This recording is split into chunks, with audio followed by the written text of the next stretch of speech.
ভেতরের একটি মহলের বিরোধিতার কারণেই বিশ্ববিদ্যালয়ের শিক্ষকদের সাথে আলোচনায় বসছে না সরকার। এমন অভিযোগ করে আন্দোলনের নেতৃত্বে থাকা বিশ্ববিদ্যালয় শিক্ষক সমিতি ফেডারেশনের নেতারা প্রশ্ন তুলেছেন উচ্চশিক্ষা ব্যবস্থাকে সচল করতে সরকারের সদিচ্ছা নিয়েও। এদিকে আওয়ামী লীগের সাধারণ সম্পাদক ওবায়দুল কাদের জানালেন, শিক্ষকদের আন্দোলন পর্যবেক্ষণ করা হচ্ছে আর প্রত্যয়ে যুক্ত করার সরকারি সিদ্ধান্ত জানিয়ে এ নিয়ে মন্তব্যের সুযোগ দেখছেন না শিক্ষামন্ত্রী, যা দুঃখজনক বলছেন শিক্ষকরা।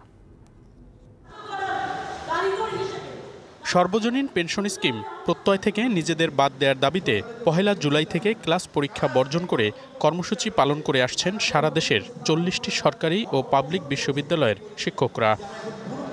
আন্দোলন শুরুর পরই নানাভাবে আলোচনায় আসে শিক্ষকদের সাথে আওয়ামী লীগের সাধারণ সম্পাদক ওবায়দুল কাদের কিংবা শিক্ষামন্ত্রীর সাথে আলোচনা করে এই অচল অবস্থা সমাধানের, কিন্তু তা এখনও আলোর মুখ দেখেনি। সরকারের ভিতরে যে পক্ষটি এই কাজটি করেছে তারাই হয়তো চাচ্ছে না, কিন্তু আমরা চাচ্ছি যে আমাদের যারা শিক্ষামন্ত্রী বলেন, ওবায়দুল কাদের এমপি সাহেব বলেন, ওনারা আমাদের যুক্তিটা যদি ওনাদের বসিয়ে আমরা বুঝিয়ে দিতে পারি, আমার মনে হয় সমস্যার সমাধান হয়ে যাবে। যে যতই ভুল বুঝাক না কেন, যা দায়িত্বশীল তারা আমাদের সঙ্গে কিছু কথা বলার কথা ছিল। তাদেরকে দায়িত্ববোধ নাই এই ব্যাপারে। ইউনিভার্সিটি বন্ধ থাকাই যথেষ্ট। এটা যদি জেদের কারণ হয়ে থাকে তাহলে দেশের জন্য যথেষ্ট ক্ষতিকর। নগদের কাছে সব গ্রাহকই প্রিয়, তাই তো সারা দেশে ক্যাশ আউট চার্জ সবচেয়ে কম। আলোচনার কোনো সিদ্ধান্তের খবর না থাকলেও শিক্ষকদের আন্দোলন পর্যবেক্ষণ করা হচ্ছে বলে মন্তব্য করেছেন আওয়ামী লীগের সাধারণ সম্পাদক ওবায়দুল কাদের।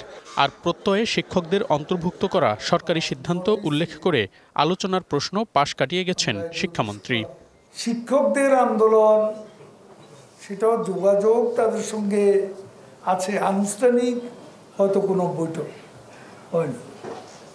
আমরা আশা করি সেটাও খুব বেশি জটিল সমস্যা সমাধান অচিরে হয়ে যাবে বলে আমরা বিশ্বাস করি।